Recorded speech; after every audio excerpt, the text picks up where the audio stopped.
Hey everyone. Okay, so obviously the place to start with this chapter is the end, where after enduring what could be conceivably hours of torturing Loki, the man in charge of doing this will be Garling's son,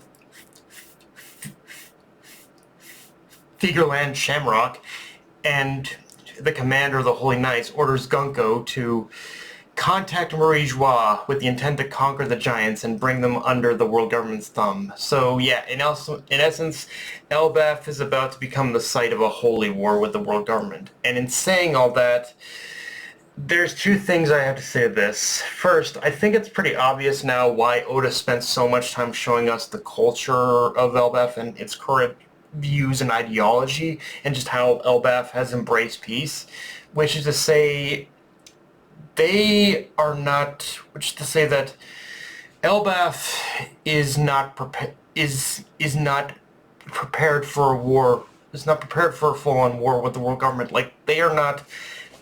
They, they just don't have it in them. They don't have the resources. That they don't have the ability in order to oppose the government. And that's not even to talk about the fact that we still don't know what that warning by Louis Arnault meant about Elbaf's destruction. But secondly, Shanks, you better show your ass up to Elbaf and soon to help with this, because my dude, you got some explaining to do as to why the fuck does Shamrock look exactly like you, just more flamboyant. Like, looking like. Look, here's the thing, Shanks. You might have beat the traitor allegations, but you're sure as hell not beating the family resemblance allegations. So what's the deal? Are you Garling's bastard child or something? Like, what's the fucking deal here? Because that's the only way to explain the frightening uncanny resemblance here. So Shanks, whatever you're doing right now, show your ass up to Elbaf now. I'm just saying. But more than anything though, I'm just imagining every scenario of Luffy and Shamrock meeting, and none of these scenarios are good. Like obviously you got the whole thing of Luffy like thinking that Shamrock is actually Shanks, but it's like obviously not Shanks, and then like you know it's gonna gonna evolve into a whole clusterfuck of a fight, though in truth Luffy and Shamrock meeting might be the only way for us to get some answers here. You can just see how this setup is going to work. Um, all that said, though, we also see the Straw Hats exploring a bit of the castle, which in itself gives us a scale and scope of the damage brought upon by King Harald and Loki's fight. And yeah, the destruction and mound of skulls, it really all speaks for itself. Like it's really, you really get a sense of just how massive the fight was.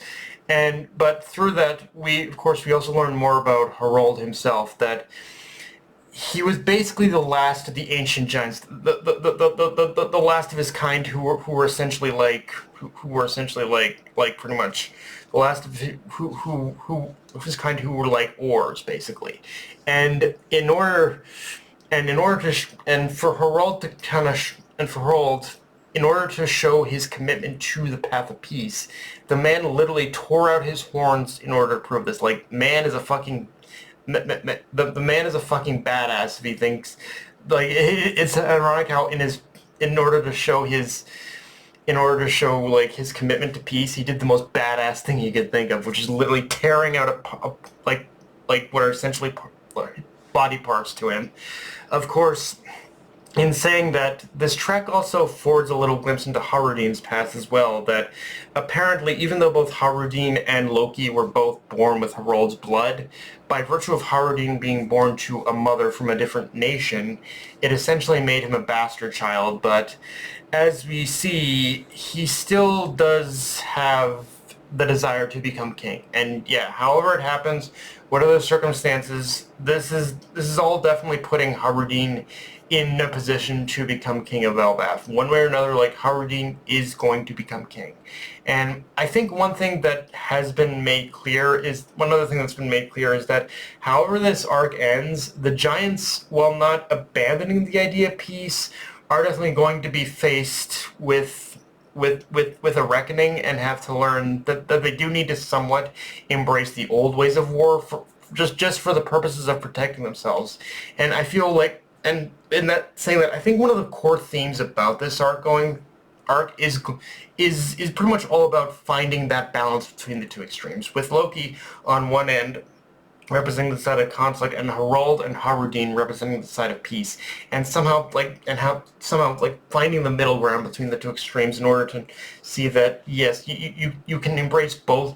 You can embrace both the past, your past, and your present in order to become a more whole nation in a way.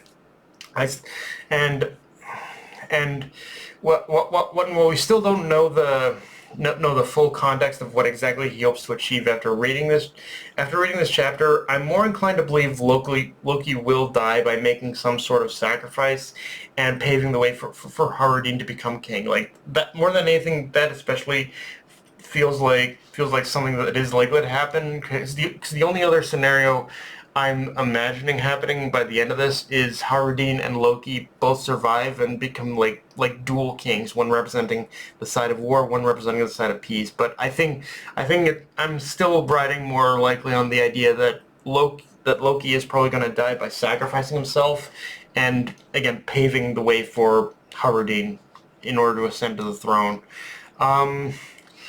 In saying that, though, I do admit this chapter did do a really good job in order to give Roto more of a character, just from him sharing his story. And how you do see, although he's a self-proclaimed weirdo, he does have some semblance of an honor code, and however much he dislikes the idea of serving under the Straw Hats, the one thing that is made clear is he does hold immense respect for Harudin, but also because also, as we see in the brief flashback to Roto's childhood, Harudin was the only one to not only recognize Roto's talent as a navigator, but was also the only